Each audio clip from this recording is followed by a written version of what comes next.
How's it going? It's good. How are you, man? Good. I really appreciate you coming on the show. It means a lot. I've been a big Absolutely. fan of yours for a long time and kind of why I'm so excited. And before we get started, I'll kind of give a little backstory. But when I kind of first got started doing this, it was under a different name, the detailed image. I was still trying to figure out, how it is when you first start, you're trying to kind of figure out your way. And there were four people that I reached out to just for feedback or just in general, just to see, I had no idea what I was doing. So I was just reaching out to a couple people and four people, and two of them responded to me. And one was Jesse Awuji and the other was you. And I just want to tell you that that meant a lot to me. I really appreciated that. And Mhm. I think it kind of gave me a new perspective of the kind of people that are on, behind the scenes doing these videos. And it just, again, it meant a lot because I was nobody, and you took the time to respond. And since then, you've seen a few of my things and responded, and it's a big deal to me. I really appreciate it. So when you agreed to come on, I was extremely excited. Plus, it's a nice break from the things I've been doing recently, just because, as you know, I'm kind of in the middle of a little thing going on, and so this is a nice break from that. So I really appreciate it. Sure. Yeah, no problem Yeah. at all. So a really like one of my biggest things that I wanted to talk about today is just you as a person and kind of get to know you a little bit better, and even how you got started doing this. I mean, you've built this empire, if you will, of all these YouTube followers with centered around the Corvette. But is that what you originally intended to do? Was this just something for fun, or how did you kind of just decide one day, you know what, I'm going to get on YouTube and just start talking about Corvettes? Yeah, so honestly, it would have been in 2018. I was doing a job where I was working from home, and I opened up YouTube, and I'd been using YouTube a lot at that point because I had just gotten my C7 Corvette Z06, and I was just going on there looking for other Z06 owners and just stuff that they were doing to kind of get inspiration for my own stuff. And I was like, you know what, I'm gonna just try to make like a landing page for my own personal YouTube thing. And I've been kicking around the idea of using a horsepower obsessed name for a local car show, and like to form local car shows. And so I named it Horsepower Obsessed, and I uploaded one video that I had at the time, which was a video my wife filmed of me actually pulling my C706 out of the driveway and the scraping the splitter whenever I pulled out. And it was a painful video for me, but I uploaded it on YouTube just because I wanted at least one video up there.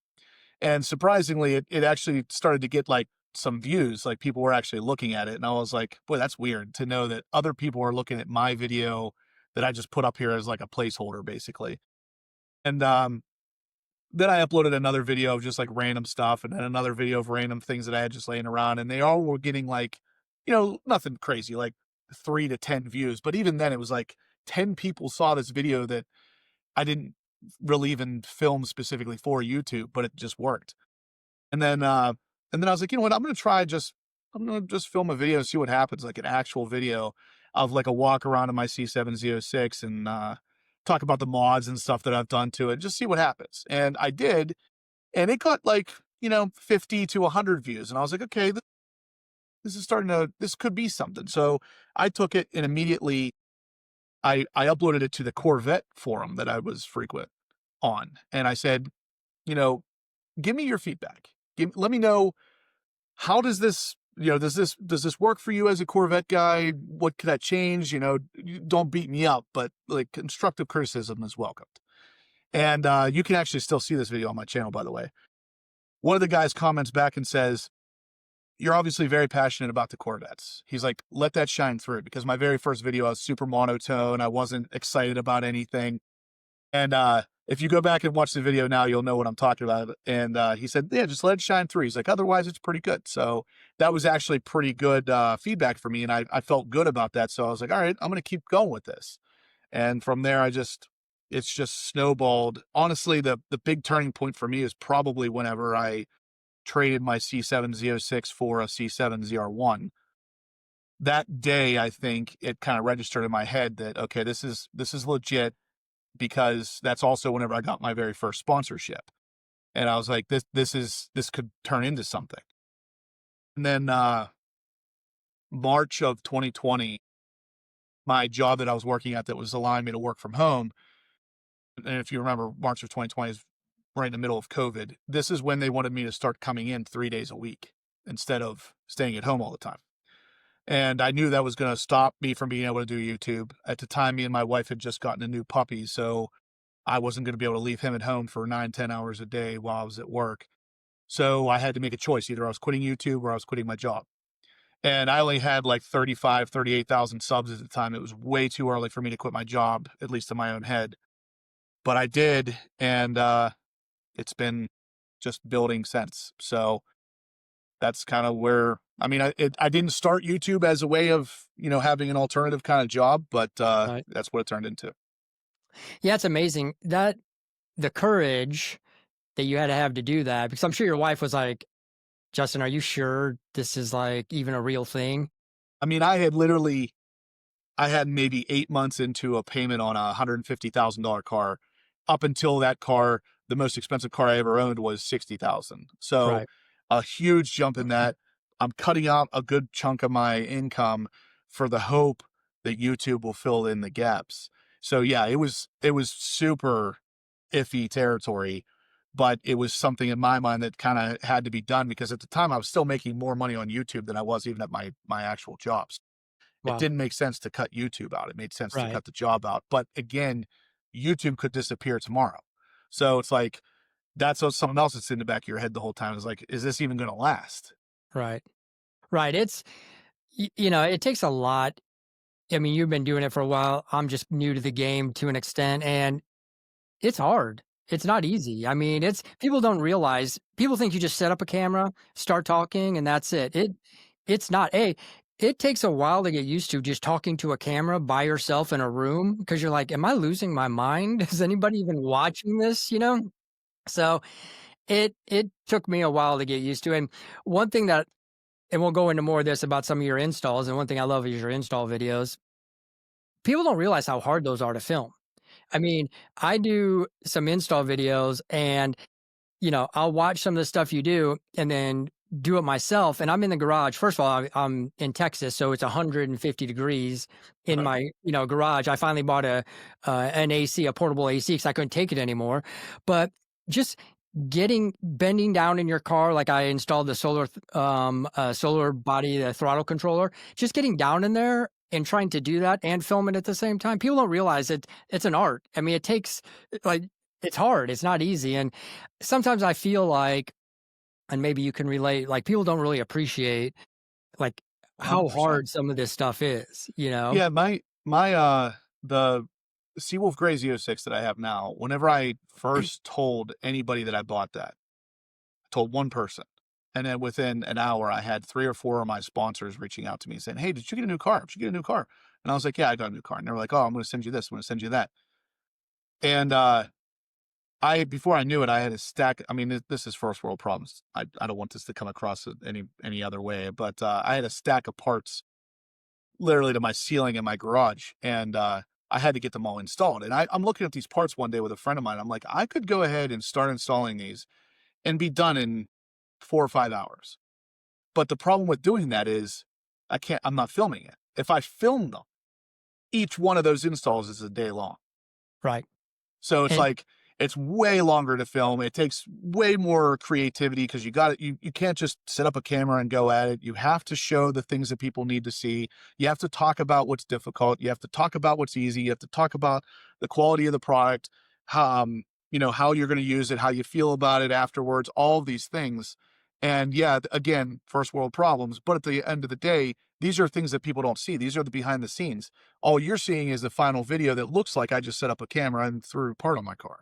right. It is much more involved.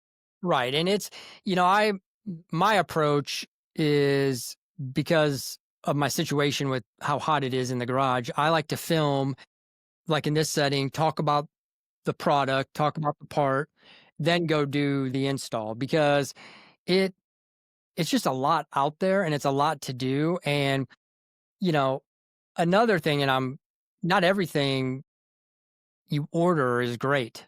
You know, Yeah, not everything exactly. you get is great. And I've run into some issues where I filmed in here and I was excited to install the product. Then I went to my garage to install it. And I'm like, this is a piece of crap. Like, I don't want this on my car. Dude, And you you're literally taking words out of my mouth, I swear. I have parts all the time. And sometimes with sponsored parts, sometimes I'll get paid for them too. And they'll pay me and send me the part for free. And I'll do the same thing. I'll start filming, talking about it, and then when I'll get halfway into the install, I'll be like, mm-mm, I can't put this out to my subscribers. They expect at this point a certain level of quality, and this is not going to match it. So I'll box the product back up, ship it back to them, and refund their money. I've done that more times than I can. right. And it's just, it's kind of disappointing because some of these parts I waited for a while, like weeks and weeks because they were painting them or doing whatever. And then I get them. I go, I waited this long for this part, and I put it on. I'm like, I don't feel comfortable. I'm not sponsored. I'm not getting paid, but I don't even feel comfortable talking to the people that are watching and just saying, I recommend this because when they order it, they're going to be like, what in the world? And then you lose credibility, you know? Exactly, and that's where I was in the beginning. Of course, we all start small, and I mean, I'm not by any means large on YouTube, but I'm bigger than I was when I started, obviously. But in the beginning, I wasn't getting sponsored parts. In the beginning, I was buying the parts myself, and if they were good, I was talking about them. But if they're not, even in the beginning, I set it up in my own head that if I got a part that isn't up to snuff, the last thing I'm going to do is go on YouTube and just bash a company because it doesn't make sense for me to do that. Even if they pay me, they send me a part. Basically, if you look on my channel and the part is on my car, or I've done a video on that part, that is a part that I highly recommend. That is a part that I've done the research on. I've talked to the people that run the company. I have a good relationship with those people. Those are the parts I recommend. If you are looking at a part, just some random part you find online and you're like, I wonder if this is any good. And you happen across my channel and you see that that specific part is not on my car and I've never talked about it. Odds are good at this point. I have probably tested it and didn't feel that it was up to snuff. I'm never going to bash that company. You'll just never see me talk about them. Right. Which makes sense. Why go the extra Exactly. mile to do that? It makes no sense. And I always wondered, and you don't really have to answer this, but I always wondered if some of the stuff you're putting on your car, even though you believe in it, would it have been originally something you would have done if someone, said, "Hey, will you try this and test it out for me?" Because some of the things I'm and we're like, I have a good relationship with Brandon and the way he does his car, the way I do my car, I probably more, align with you a little bit better because I'm really about aesthetics. I want it to look really good. Yeah, And that's where I'm at Brandon too. is like, he doesn't care Brandon, about anything but weight and fast. yeah, Brandon's an awesome dude. I've really enjoyed my time. Him and I are friends. We've gone to a lot of shows together and stuff, and we align on a lot of things. He prefers function over form, and I am always a form over function guy. If you gave me this part that made 500 horsepower, but it looked like total garbage, I would pass. I'd go with the one that makes 200 horsepower and looks really good. That's always been the kind of guy that I am. To answer your question, though, there is only one thing that comes to mind that I probably wouldn't have tried to begin with. So let's rewind a little bit. I got my first 2023 CAZ06. The day that I bought it, I knew I am carbon fibering this thing out, and I'm going to make it look like a Z07 package car because it wasn't a Z07. So I already knew all the carbon fiber that was on my car. I knew that was coming. The only thing that I wasn't originally planning on doing was changing the wheels. And it was because I liked the way the wheels looked. All they needed was a spacer, and to me, they looked pretty good on the car. They fit nicely, everything else was pretty good. It wasn't until, and I'll be honest with you, I had 10 companies reach out to me right after I bought that car, 10 different wheel companies trying to send me their wheels. And the final one was Forge Light, which is who I ultimately ended up going with. And the only reason was because Forge Light gave me their sales pitch just like the rest of the companies did. But Forge Light was number one, their customer service was just massively better. But number two, they gave me more reasons to do it other than just making your wheels look different. Because, like I said, I thought the wheels were already pretty nice.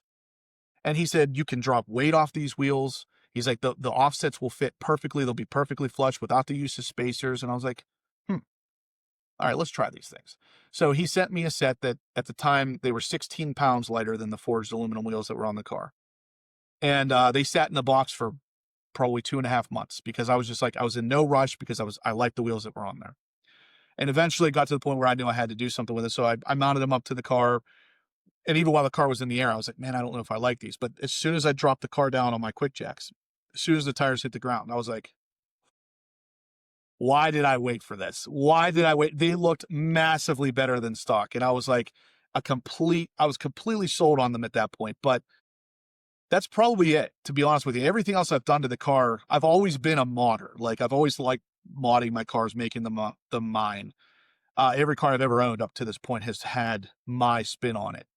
So this is not anything that I'm doing specifically for YouTube, but I'm glad that Forge Light kind of pushed a little harder than the rest because now I can't even see a car with stock wheels and think that it looks good. The aftermarket wheels need to be done on almost every car I've ever seen. Right. Right. It's interesting because so I'm probably doing more. So just to backtrack, and we kind of talked about it before, but I had a 2024 carbon flash metallic convertible with red leather. And then I got my Seawolf gray one, the 2024, and I had two of them at the same time. For some reason, I just got a wild hair that I was going to make some changes. So I ended up selling both of them and instant regret. Like I was like, what the heck am I doing? So then I ran across my carbon flash metallic was a 3LZ. My Seawolf gray was a 1LZ. And I was like, okay. So the next time I'm like, well, I want to get a 3LZ, but I came across this new Seawolf Gray, a 2025, and the spec was just incredible. It actually had a MSRP that was higher than my convertible 3LZ because of the carbon ceramic brakes and some other things. And it was just amazing. And it had the Sky Cool Gray interior, which is, that white looking leather, which is just beautiful on the Seawolf. But it was a 2LZ. And so I'm not super big on mods. I kind of like it organic, but I want to do some things to it. I've done more to this car than I've done to any other car. I had on my 2024, I had the Eventuri, I had the throttle bodies, I did all that, but I really didn't do engine appearance. I didn't do any of that stuff. But with this one, I find myself doing a lot more things just because there's a lot more available, and with that color combination, you can do a lot more. And so one of the things that I've ventured down is I miss the suede interior of my 3LZ versus the 2LZ. So I have completely redid the entire interior from a 2LZ to a 3LZ, but I used all the Sky Cool Gray suede body panels on the inside and switched it all out. That's And cool. so that's kind of like my mods. Like I like stuff like that, the look Yeah. and the aesthetics. It was no easy task. It was a pain in the ass. I mean, I it was bet. a lot. I mean, because Yeah. it's just pulling those panels off is exhausting. I mean, it's a lot. So, but that's been kind of my extent. It's besides PPF, the ceramic coating and stuff like that. I don't know if I'll do wheels. I don't know if I'll do stuff like that because I just love the car so much as it stands. I kind of I don't know. It's just for me personally. I had the spider rims on my 2024, but on my 2025, I have the newer rims. They're like Yeah. with the wider spokes, which are gorgeous, beautiful. I love, Yeah. and of course, you got to do spacers and all that stuff. So I'm still trying to get the confidence up to do a few more things, just because I'm just right now kind of going through the interior and the engine, and I just don't know what else I'll do. So watching, your show and things like that, it's funny because one of the biggest things, and you did it, like I was already researching it. I'm like, oh, he did it, was the steering wheel. Like I Yeah. cannot stand the 2LZ That steering was my wheel. big thing. Yep. I just cannot stand. I miss that carbon fiber. And I went to the dealership looking for the carbon fiber with the Alcantara because my seats were Alcantara or suede, whatever, they call it suede. But I got there and the parts lady was like, you can't get this steering wheel. They don't, it's like back ordered. but it also pretty much doesn't exist. And then I watched your video. I'm like, how in the heck did he get the steering wheel? Even though it has leather, I was looking for it. I was made to believe you basically can't get the steering wheel. It's just, you can't get them. And then you had the part number, and I reached out to you for the part number, and you sent it to me. And then I ordered the steering wheel and watched your install. Thank God, because I would have been clueless on how to install it, or I would have just hired someone to do it. And so I Right. did the steering wheel too. So, you know, to my point is, like, watching your show, it helps me with some of the things that I want to do and maybe not do, just because I'm watching you kind of go through it and see, how it turns out. And then some of them I'm like in love with, and I'm like, man, A, it's a lot of money, but B, some of this stuff I probably like the cleaner look a little bit better. But I love watching because it does give me ideas in case I want to do Mhm. more in the future. But just watching your installs, and I think you do a great job of walking people through before Thank and you. afters of your install. Yeah, I mean, that's for me, that was a big part of what I wanted to do here was a couple things. Number one, I like the idea of showing somebody how to do something. I've always been, I don't want to say that I'm a mechanic by any means, but I'm mechanically inclined. I've always been a guy who likes to take stuff apart, put it back together. Uh, and in the car world, the very first car I ever had was like, okay, you better learn to take this thing apart, put it back together, or it's not going to run. Right off the bat, early age, I was thrown into making my own car work like it should. So these cars, it's kind of the same thing for me. And I know, a lot of the stuff that I do to the car, it's you love it or you hate it or you don't care, whatever. But it's going to show you how to do it if you ever do decide to do it. And I've had multiple people email me and say, hey, you know what? On my black car, especially, they said, I liked the idea of a non Z07 car, but after seeing yours with that wing, I've decided to go ahead and do a Z07 wing. And I've gotten a lot of comments like that where people were like, they were absolutely fine with the non Z07 appearance package. And then they decided after seeing mine that they had to have it because it's just, I show how to do it. And especially if you're not doing the wing, if you do everything else, it's actually not hard to install any of that stuff. But the wing gets a little more involved. But I love the idea of showing people how to do something, uh, specifically just because if I'm not showing someone how to do it, and you're going to end up spending a whole bunch of money taking it to a dealer or taking it somewhere else to have someone do it, when in reality you could save yourself a lot of money and you can do it. Like I'm not by any means some guy who is showing you stuff that you can't possibly do. And that's one of the things I like. I like being able to educate through YouTube.